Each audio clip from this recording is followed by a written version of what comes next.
El día de hoy, con motivo del mes rosa, del mes de la sensibilización del cáncer de mama, pues tengo un invitado muy especial que ya nos había acompañado por aquí. Ya se los había presentado, pero de cualquier manera, pues les recuerdo que él es médico ginecólogo, fue compañero mío de generación de la Facultad de Medicina. Seguimos frecuentándonos y pues ahorita somos grandes amigos y pues lo invito para que desarrolle un poquito o me ayude a desarrollar este tema tan importante y en el cual la nutrición juega un papel muy importante durante su tratamiento y durante su prevención. Me gustaría, Juan Pablo Guajardo, que te presentaras y nos recordaras qué hiciste, en dónde lo hiciste, cómo te especializaste, etcétera. Claro que sí, buenas tardes. Yo soy el doctor Juan Pablo Guajardo Flores. Soy ginecólogo obstetra con subespecialidad en biología de la reproducción, egresado del Hospital Español de México. Eh, Me da mucho gusto estar de nuevo aquí en Adara para poder hablar de este tema tan importante, sobre todo en este mes, el mes de octubre, que se, que se aumentan los esfuerzos para tratar de prevenir y tratar de controlar esta gran enfermedad que es el cáncer de mama. Muy bien. Y pues de una vez, entrando en el tema, Juan Pablo, me gustaría que me ayudaras a definir qué es el cáncer y qué es el cáncer de mama. Bueno, ¿qué es el cáncer en sí? El cáncer en sí es una enfermedad en la cual las células de nuestro organismo pierden la capacidad de controlar su velocidad de reproducción. Todas las células del organismo se reproducen en forma de mitosis. La mitosis es el procedimiento, es el proceso celular en el cual una célula madre da origen a dos células hijas. Y esa reproducción celular está controlada por ciertos factores determinados en el genoma humano, es decir, ciertos genes determinan la velocidad de reproducción de esas células. En algunas pacientes o en algunos casos se pierden esos procesos de control de la reproducción y una célula empieza a reproducirse de manera incontrolada. Entonces se empieza a reproducir mucho y eso es la forma en la cual se genera un cáncer. Y hablando específicamente de cáncer de mama, pues es cuando esto pasa, valga la redundancia, en la mama. En la mama existen algunas áreas anatómicas importantes. Atendiendo un poco a la anatomía de la mama está compuesta por algunos lóbulos. Una mama más o menos se forma de 10 a 20 lóbulos. Y los lóbulos a su vez están divididos en unas estructuras que se llaman lobulillos. Y los lobulillos tienen algunos conductos que llevan, los lobulillos se encargan de formar la leche y tienen algunos conductos que se encargan de llevar esa leche hasta el pezón, que es el tracto de salida para la función principal de la mama, que es obviamente la lactancia materna. Entonces, encontramos aquí dos estructuras importantes, que son los lobulillos y los conductos, y es precisamente en el revestimiento de esas estructuras donde se genera el cáncer. Es decir, el cáncer de mama se puede dividir en dos tipos: cáncer lobulillar o cáncer ductal, dependiendo de dónde surja, y no es nada más que una célula del revestimiento del lobulillo o del conducto que pierde su capacidad para controlar la reproducción de esa célula y se empieza a reproducir de forma incontrolada, generando tumoraciones cancerígenas. Muy bien. Y las personas pueden detectar hasta qué punto esa tumoración. Bueno, ese punto que tocas es muy importante, ya que hoy en día en lo que tenemos que doblar esfuerzos es en el diagnóstico temprano de este tipo de enfermedades, porque eso habla del pronóstico y de la mortalidad que tienen las enfermedades. Siempre en todo el mundo se trata de diagnosticar la enfermedad de forma muy temprana para poderla tratar a tiempo. Existen tres pilares fundamentales en la prevención o en el diagnóstico temprano de la enfermedad con los cuales podemos luchar. El primer pilar fundamental, sin lugar a dudas, es la autoexploración. Y eso es el más sencillo de todos y eso es algo que la mujer puede llevar a cabo en su domicilio. Cada mes, todas las mujeres por arriba de los 25 años requieren hacer autoexploración mamaria para de esa forma poder determinar algunas irregularidades en el contorno de la mama, algunas irregularidades en el pezón, en la piel que recubre la mama y bueno, mediante la palpación o autopalpación poder determinar la existencia de algunas tumoraciones que ellas determinen que sea necesario ir a alguna valoración con el médico. ¿Cuándo se debe realizar la autoexploración de mama? Bueno, se ha determinado que los días más convenientes es de 3 a 5 días después de que termina su menstruación, porque es un tiempo en el cual la mama no se encuentra tan inflamada y no es tan dolorosa poder llevar a cabo la autoexploración. Se debe hacer enfrente del espejo, viendo las mamas, el contorno de la mama, primero con las manos a la cintura, luego con las manos a la nuca, y bueno, hacer un barrido que puede ser de forma circular o puede ser de forma lineal en el trayecto de ambas mamas para poder apreciar con las propias manos si existe alguna tumoración. Es importante explicarle a las pacientes, que tienen que conocer sus mamas, porque es más fácil que ellas reconozcan, cuando algo haya normal, cuando conocen la forma normal de sus mamas. Entonces es importante conocer sus mamas. Y otra, es importante que entiendan también que la autoexploración no quita la necesidad de los otros dos pilares fundamentales del tratamiento. Otro de los pilares fundamentales, que es el segundo, es la valoración anual. Es necesario que un especialista en esto, un experto, realice una exploración aproximadamente cada año para poder determinar si hay alguna necesidad de hacer algún otro estudio de pesquisa. Y el tercer pilar fundamental, el más importante, es la mastografía, que es hoy en día la herramienta diagnóstica que tenemos, que es lo que ha mostrado disminuir la mortalidad en este tipo de pacientes, ya que genera diagnósticos tempranos con tratamientos oportunos. Entonces, realizar la mastografía en pacientes por arriba de los 40 años es algo fundamental, ya que hay lesiones que en una autoexploración o que en una exploración anual no se van a encontrar, pero que la mastografía las puede detectar y nos puede llevar a tener un diagnóstico temprano y un tratamiento oportuno. Muy bien. ¿Y a partir de qué edad nos dijiste? La mastografía está indicada, hay diferentes guías en todo el mundo. En México se indica a partir de los 40 años y la frecuencia con que se realiza es 2 veces al año. 2 veces al año. Uh-huh. Muy bien. En el caso que mencionaste de que deben de conocer sus mamas para después poder identificar el riesgo, una mujer joven, ¿desde qué edad debe de empezar a cuidar esa parte sin necesidad de ir a la mastografía? Una mujer joven debe empezar a cuidarse a partir de los 25 años. Es importante que chequen sus mamas. Existen muchas lesiones en la mama en las mujeres jóvenes. Generalmente las lesiones que se presentan en mujeres jóvenes son lesiones benignas.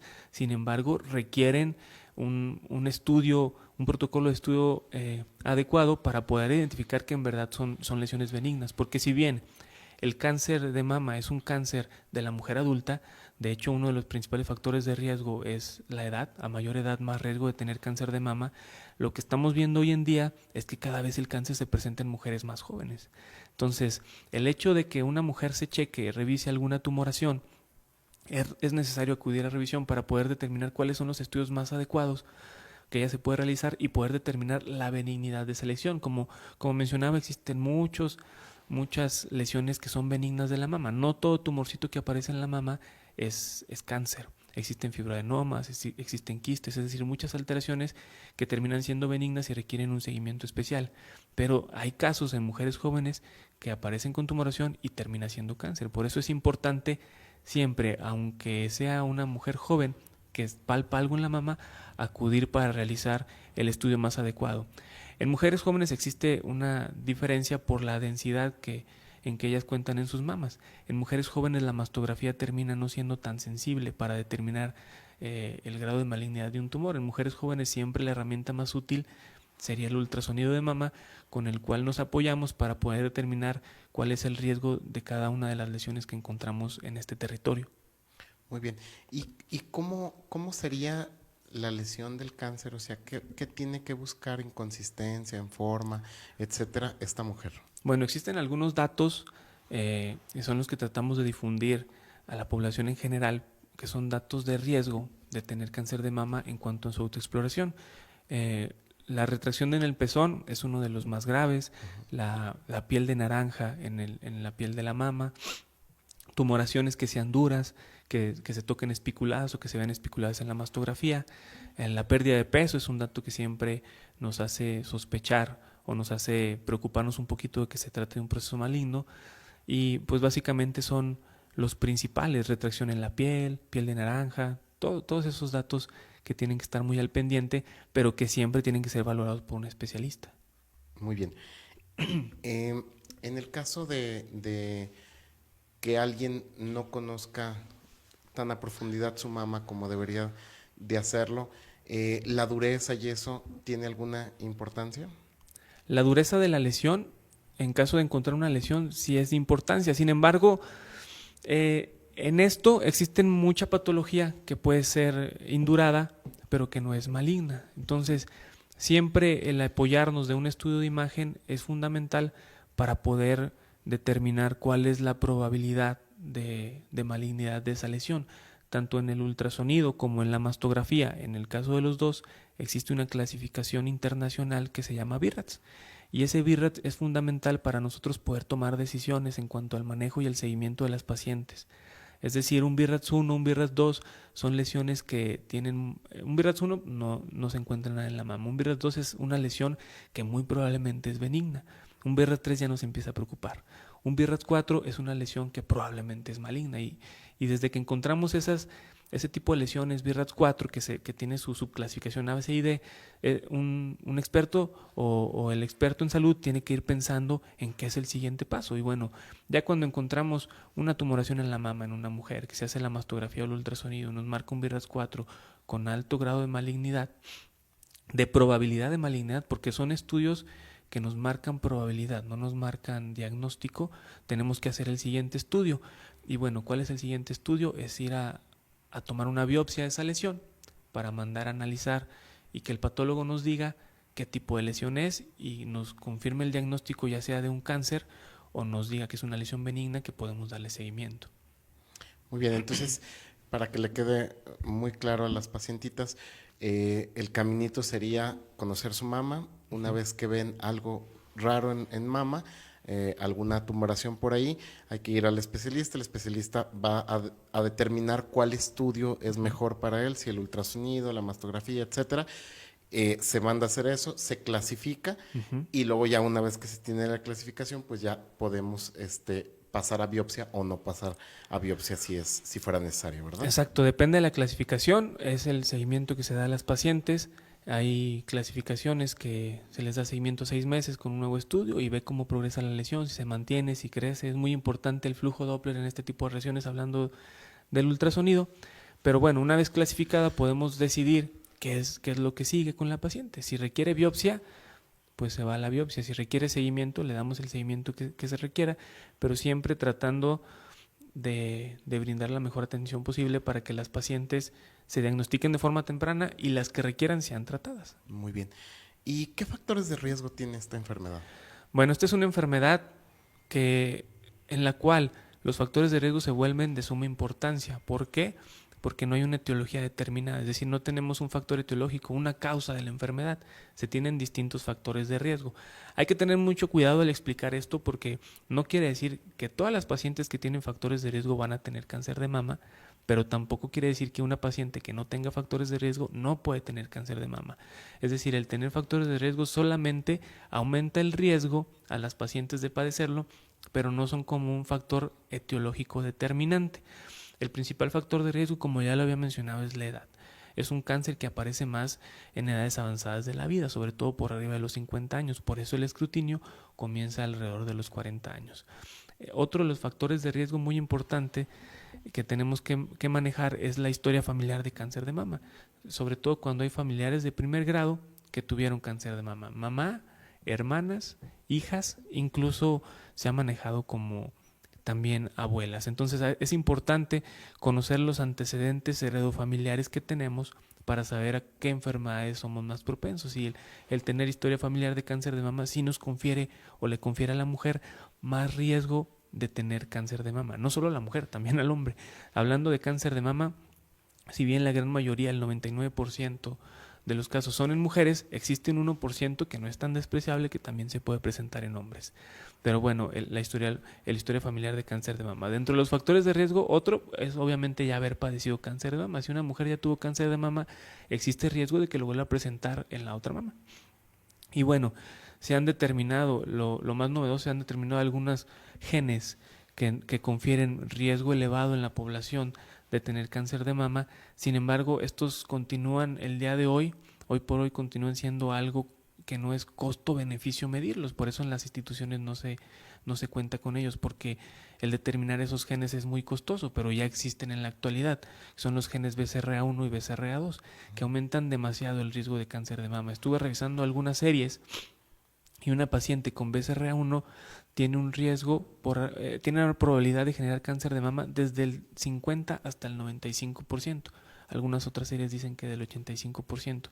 Entonces es muy elevado. De ahí surge el manejo de tratamientos profilácticos a este tipo de pacientes para que puedan disminuir el riesgo. Entonces, otro de los factores de riesgo son los factores que tienen que ver con el estado hormonal de la paciente, es decir, el estado en que la paciente está sometida a altos niveles de estrógenos. Aquellas pacientes que presentaron su menopausia de forma temprana, antes de los 10 años, aquellas pacientes que presentan su menarca de forma temprana, antes de los 10 años, es decir, el inicio de sus menstruaciones empezó de forma temprana, aquellos pacientes que presentaron su menopausia tardía, es decir, que menstruaron hasta edades por arriba de los 50, 52 años, tienen más factor de riesgo porque estuvieron sometidas a más tiempo a niveles de estrógenos altos y a niveles de progesterona altos. También aquellas pacientes que tienen su primer embarazo por arriba de los 30, 35 años es otro factor de riesgo, o las pacientes que no tuvieron embarazos, eso les confiere factor de riesgo para presentar la enfermedad. Aquellas pacientes que no dieron seno materno también es un riesgo importante para tener cáncer de mama, y eso se engloba todo eso en pacientes que estuvieron sometidas a niveles de estrógenos altos. Otro de los factores de riesgo importantes, se tiene que decir, aunque el nivel de riesgo que eleva es muy bajito, es el uso de anticonceptivos hormonales y también el uso de terapia hormonal de reemplazo en pacientes menopáusicas. Si bien estos dos tratamientos elevan el riesgo, no lo elevan de forma tan importante como la gente lo piensa, pero se tiene que decir que sí eleva un poco el riesgo. Y bueno, muy importante, ya que estamos aquí en Adara, es que la dieta, llevar un adecuado sistema de alimentación es algo protector, y una mala dieta alimenticia es un factor de riesgo también importante. Y otro de los factores que se agregan es el tabaquismo y el alcoholismo. El alcoholismo sí aumenta de forma importante el riesgo de tener cáncer de mama en las mujeres. Mencionabas que la lactancia pudiera ser un factor protector para el desarrollo de cáncer. ¿Cuál es la razón de este? Bueno, el hecho de tener unos lobulillos funcionando, produciendo leche materna, el hecho de tener unos conductos que conducen la leche, el hecho de la succión del bebé, todas las hormonas, el hecho de usar la maquinaria que el organismo nos brinda, es decir, la glándula mamaria para la función que fue determinada, se ha visto que reduce el riesgo de cáncer de mama.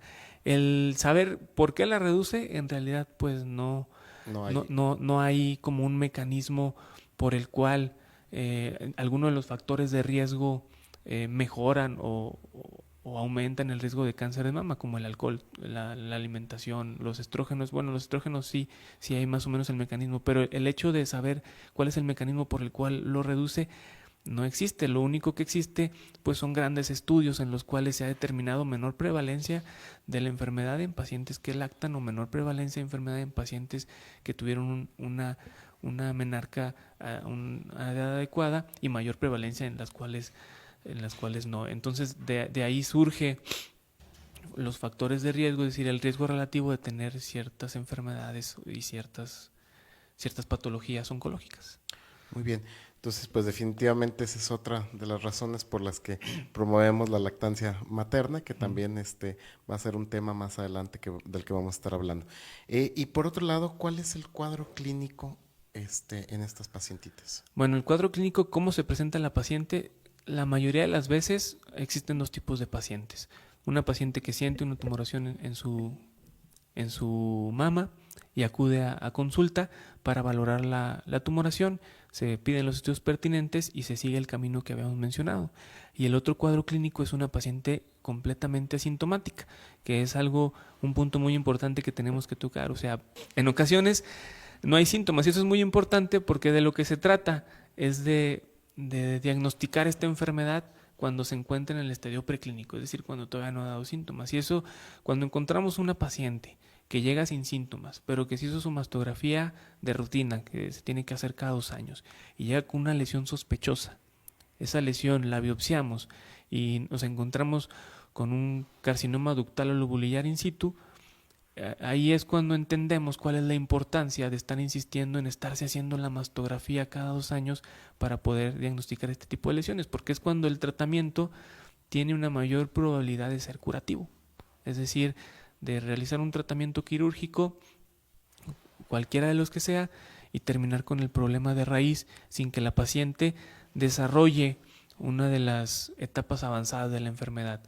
¿Por qué hacemos hincapié en esto? Porque el diagnóstico temprano es fundamental. No es lo mismo diagnosticar una mastografía con una lesión chiquita a que la paciente acuda cuando ya tiene una naranja en la mama.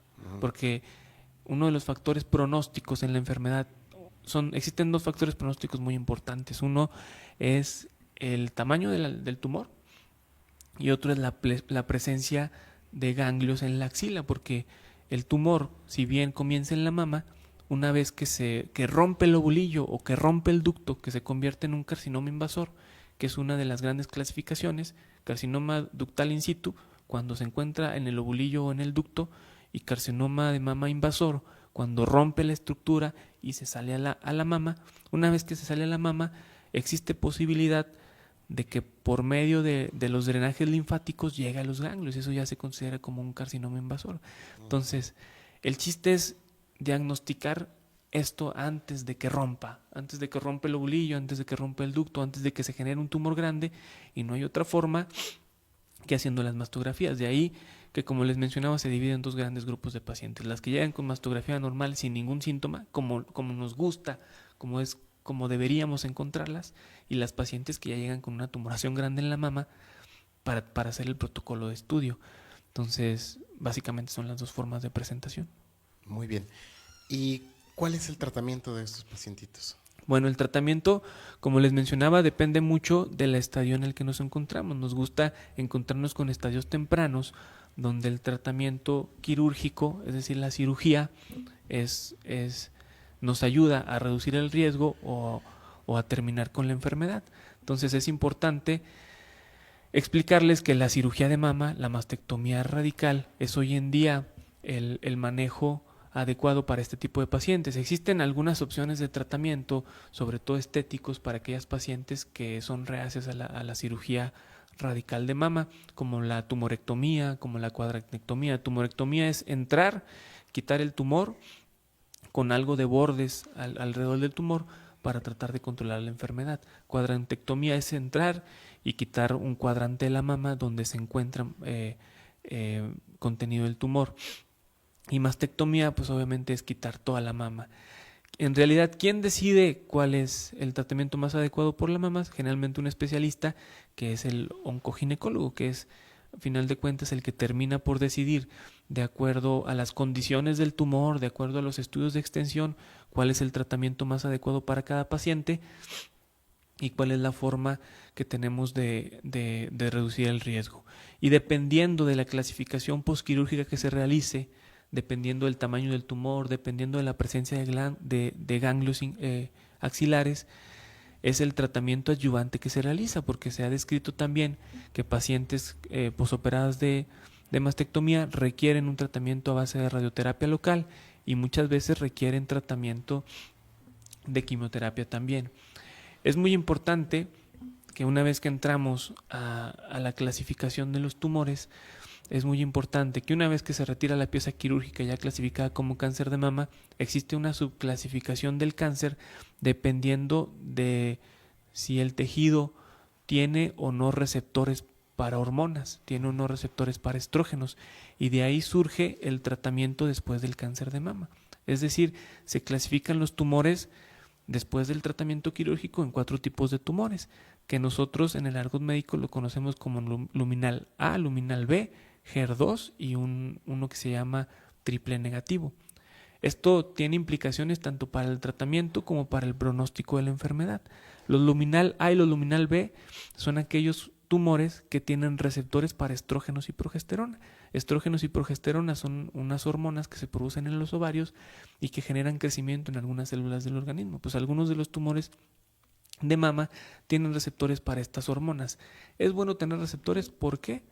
Porque sabemos cómo tratarlas. Simplemente en este tipo de pacientes se usan mecanismos para bloquear esos receptores y esa es la forma de tratamiento. Existen otros tipos de tumores como son los tipos HER2. HER2 es un factor de crecimiento epitelial que tenemos todos nosotros en todas las células.